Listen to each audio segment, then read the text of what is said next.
Assalamualaikum, welcome to Fernaza YouTube channel. இன்னைக்கு வந்து நிக்கி என் கூட இருக்காரு இன்ட்ரோ கொடுக்கறதுக்காக. இன்னைக்கு நம்ம சேனல்ல என்ன பார்க்க போறோம்னா, சாமந்தி பூச்செடி நம்ம வாங்கியிருந்தோம்ல, பூ பூக்குதுன்னு கூட சொல்லியிருந்தேன்ல, அந்த பூச்செடியை நம்ம ரீபாட் பண்ணி நட்டு வைக்க போறோம் வேற தொட்டியில. ஸோ நான் செடியை காட்டுறேன் பாருங்க, எப்படி சூப்பராக இருக்கா, பூ அழகா வந்திருக்கு. இது வந்து இப்போ சத்து அவ்வளவா இல்லை, நம்ம வச்சிருக்கிறது சின்ன தொட்டியில், அதுவும் 2 செடி வச்சுருக்கோம். செடியும் பெருசாக வளர்ந்துட்டே போகுது. இந்த செடியிலையும் வந்து ஒரு மொட்டு வந்திருக்கு. இப்போ இதில் வந்து என்ன கலர் வரும்னு தெரியல, இதுவும் எல்லோவாக இருந்தால் போரிங்காக இருக்கும், ஆரஞ்சாக இருந்தால் நல்லா இருக்கும்னு நினச்சிட்ருக்கேன் நான். அப்புறம் இந்த செடி வந்து வெயிட்டு தாங்காமல் இது இப்படி வளைஞ்சிட்டே வருது. அப்போ நம்மள்ட்ட ஆல்ரெடி ஒரு 3 தொட்டி வந்து ஃப்ரீயாக இருக்குது. க்ரோ பேக் இதை காட்டுறேன். இந்த 3 க்ரோ பேக்கும் ஃப்ரீயாக தான் இருக்குது. அப்போ இதில் ஒரு தொட்டியில் வந்து 2 செடியுமே மாற்றி வைக்கலாம்னு நினச்சிட்ருக்கேன். ஏன்னா நம்ம வந்து வேறு 2 தொட்டியும் வேறு எதுக்காவது யூஸ் பண்ணிக்கலாம். இப்போ இது மட்டும் ஒன்றுத்தில் மட்டும் வைக்கலாம்னு நினச்சிட்ருக்கேன். அப்புறம் நம்ம வந்து இந்த தக்காளி செடியெல்லாம் வச்சோம்ல அன்னைக்கு மாற்றி, அதெல்லாம் நல்ல அழகாக ஹைட் வந்து வளர்ந்துருக்கு. இதில் வந்து ஒரு செடி வந்து மட்டும் இந்த பாருங்க, தெரியுதா, ஒரு செடி மட்டும் இந்த மாதிரி சொங்கி போச்சு. அப்போ இதை எடுத்துட்டு இங்கே வந்து சோள விதை வந்து விதைக்கலாம் நினச்சிட்டு இருக்கேன். இதெல்லாம் வளர்ந்துட்டுருக்கு. இதெல்லாம் சின்னதாக இருந்தது, கொஞ்சம் வளர்ந்துருச்சு. இது நம்ம வச்சதை விட நல்லா ஹைட் வந்துருச்சு. வெண்டைக்காய் செடியும் நான் 2 வச்சுருந்தேன்ல, அதில் வந்து இது வந்து இன்னொரு செடி, இது வந்து படுத்துருச்சு, வளரவே இல்லை. ஆஹா போச்சுன்னு நினச்சேன், ஆனால் சூப்பராக வந்துருச்சு, அது வளர்ந்துருச்சு. இன்னைக்கு காலையில் தான் பார்த்தேன். அப்புறம் இந்த தக்காளி செடியும் இது வந்து மேலே இருந்து துணி கீழே விழுந்தனால உடஞ்சி போய் அப்படியே செத்து போயிடுச்சு. இனி இது வராது, இதை எடுத்துடலாம். இதில் வந்து நம்ம வேற இதுலேயும் சோளம் போடலாம். அப்போது இது ரெண்டு தொட்டிலையுமே 2 தான் இருக்குது, ஒன்று தான் இருக்குது தக்காளி செடி. அப்போது ஒன்னொன்றுத்துலேயும் ஒரு சோள விதை போட்டு வச்சுக்கலாம். ஹைட்டாக வரும், ஆனால் நம்ம கரெக்டாக வருதான்னு செக் பண்ணிக்கலாம்ல ஒரு வாட்டி. ஒரே ஒரு தக்காளி செடிக்கு இது பெரிய தொட்டி தான், அதனால சோள விதை போட்டு வச்சுக்கலாம். இப்போது சின்ன செடியாக வச்சதுனால இந்த இடத்துல ஃபுல்லாக பாருங்கள், இந்த இடம் எல்லாமே மண்ணுக்குள்ளே போகிற மாதிரி இப்போ நம்ம வேறு செடியில் வேறு தொட்டியில் நட்டு வைக்கணும். அப்போ தான் இங்கேருந்துலாம் கூட வேர் வரும். அப்போ இவ்வளோ இடம் உள்ளே போகிற மாதிரி நம்ம நட்டு வச்சோம்னா கரெக்டாக இருக்கும். நான் இப்போ என்ன பண்ண போகிறேன்னா, இந்த இலை இருக்குல்ல, இது எல்லாத்தையுமே இப்படி ரிமூவ் பண்ணிவிட்டு அந்த இடத்தையும் சேர்த்தே நட்டு வைக்க போகிறேன்.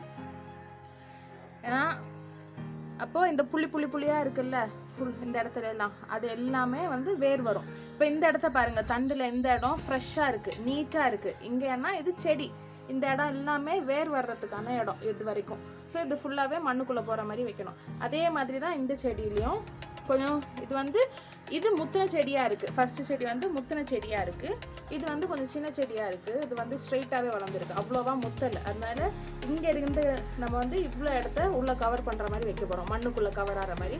ஸோ இங்கே இந்த பக்கத்தில் இருக்க இதை எல்லாத்தையுமே நான் ரிமூவ் பண்ணிக்கிறேன். இப்போ இதை நம்ம வந்து தொட்டியில் நட்டுக்கலாம். நான் சொன்னேன்ல க்ரோ பேக் இருக்குன்ட்டு, அதில் ஒரு க்ரோ பேக்கில் இது 2த்தையுமே சேர்த்து நட்டு வச்சுக்கலாம்.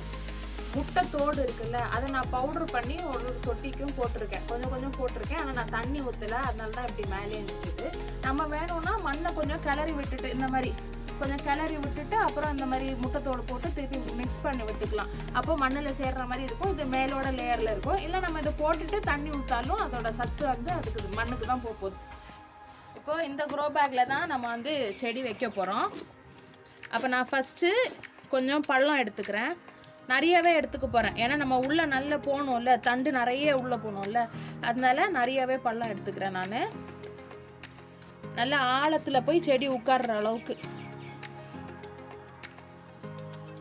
ஓகே, இந்த அளவுக்கு எடுத்துக்கிட்டேன். இப்போ நம்ம வந்து இந்த தொட்டியில் இது காட்டுங்க, தொட்டியில் வந்து இது ரிலீஸ் பண்ணி எடுக்கணும் இந்த செடியை. ஸோ இது கரெக்டாக ரிலீஸ் ஆகி வருமானு தெரியல, பார்ப்போம். இல்லைன்னா தட்டி தான் எடுக்கணும். ஓகே, நான் பிடுங்கி எடுத்தேன், பிடுங்கி எடுத்ததுலேயே ஒரு செடி வந்துருச்சு, செடி அப்படி வந்துருச்சு. அதே மாதிரி இன்னொரு செடியும் எடுத்துக்கலாம். வந்து ஆல்ரெடி பிடுங்கிட்டு தான் நிற்கிது, வேரோடு இல்லை. அப்படியே ரிமூவ் பண்ணிக்கிறேன். கொஞ்சமாக தான் வேர் வந்திருக்கு, பரவாயில்ல. நம்ம இதை வந்து அப்படியே வச்சுக்கலாம். இதில் இருக்குல்ல மண், இதோட தாய் மண், அதனால இந்த தாய் மண்ணோட சேர்த்தே தான் நான் வந்து வைக்க போகிறேன். ஸோ இந்த மண்ணை ஃபுல்லாக தட்டிட்டேன். இது பாருங்கள், அதோட வேர் எந்த அளவுக்கு போயிருக்கு பாருங்கள், ஃபுல்லாக வேர் தான் சுற்றிட்டு இருந்திருக்கு. இதை நான் ஃபுல்லாக உடச்சி விட்டுட்டு இதிலே வைக்க போகிறேன். இப்போ ஃபஸ்ட்டு இந்த பூ இருக்குல்ல, பூ இருக்க செடி தான் ஃபஸ்ட்டு வைக்க போகிறேன். இது என்னன்னா இது வளைஞ்சு போய் வளருது, அப்போ ஸ்ட்ரெயிட்டாக வர்ற அளவுக்கு நான் உள்ளே வைக்கிறேன். உள்ளே நிறைய போகணும்ல. இப்போ இந்த அளவுக்கு உள்ளே போன உடனே நான் காமிச்ச அளவுக்கு உள்ளே வச்சுருக்கேன். நான் வந்து கொஞ்சம் மண் போட்டுக்கிறேன், கொஞ்சம் நிற்கட்டும்.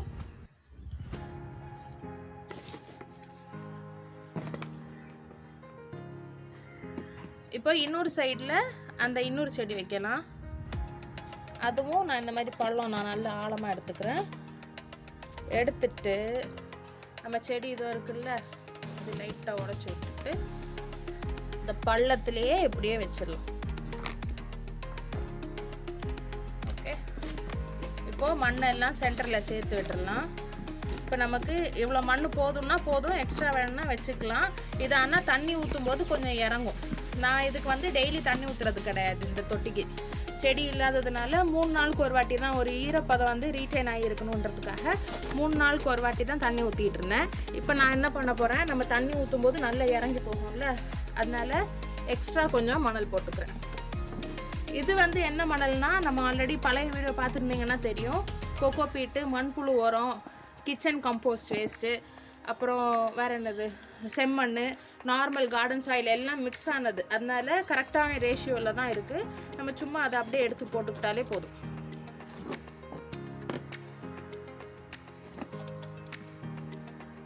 ஓகே, சூப்பராக ரெடி ஆயிடுச்சா? இனி இது டப்ப டப்பன்னு சூப்பராக பூத்து குலுங்கும். இது நம்ம வந்து தொட்டியில் மாற்றி வச்சுட்டோம்ல, மாற்றி வச்சுட்டதுனால நிறைய வேர் விட்டு வளர்க்கும். இதுக்கு நிறைய ஸ்பேஸ் கிடைக்கும். அது போக இந்த பாட்டிங் மிக்ஸ்லேயே நிறைய இது இருக்குது, நியூட்ரியன்ஸ் இருக்குது. நிறைய உரம் சேர்த்து தான் இந்த பாட்டிங் மிக்ஸ் ரெடி பண்ணி வச்சுருந்தோம். அது போக மண்புழுவே உள்ள நிறைய இருந்தது. இப்போ இது நம்ம வந்து வீக்லி ஒன்ஸ் ஏதாவது உரம் கொடுத்துட்டு நம்ம டெய்லி தண்ணி ஊற்றிட்டு இருந்தாலே போதும். நம்ம வந்து பால்கனியில் தான் செடி வச்சுருக்கோம். அதனால இது என்னென்னா நம்ம 2 நாளுக்கு ஒரு வாட்டி தண்ணி ஊற்றினாலும் போதும், ஒரு ஈரப்பதம் இருக்கிற அளவுக்கு. ஸோ அந்த மாதிரி தான் நம்ம செடி சூப்பராக ரெடி ஆயிடுச்சு. இது இப்போ இந்த வீடியோ உங்களுக்கு யூஸ்ஃபுல்லாக இருந்ததுன்னா லைக் பண்ணுங்கள், உங்கள் ரிவ்யூஸை கமெண்ட் செக்ஷனில் சொல்லுங்கள். மறக்காம சேனலை சப்ஸ்கிரைப் பண்ணி வச்சுக்கோங்க. நிறைய ரெசிபி வீடியோஸ், கார்டனிங் வீடியோஸ், என் ஹஸ்பண்ட் கூட நான் வெளியே பெரிய vlog வீடியோஸ் எல்லாம் வரும். அப்போ எல்லாத்தையும் நீங்கள் பார்க்கணும்னா கண்டிப்பாக சேனலை சப்ஸ்கிரைப் பண்ணி வச்சுக்கோங்க. வீடியோ பிடிச்சினா லைக் பண்ணுங்கள். டாடா, பை.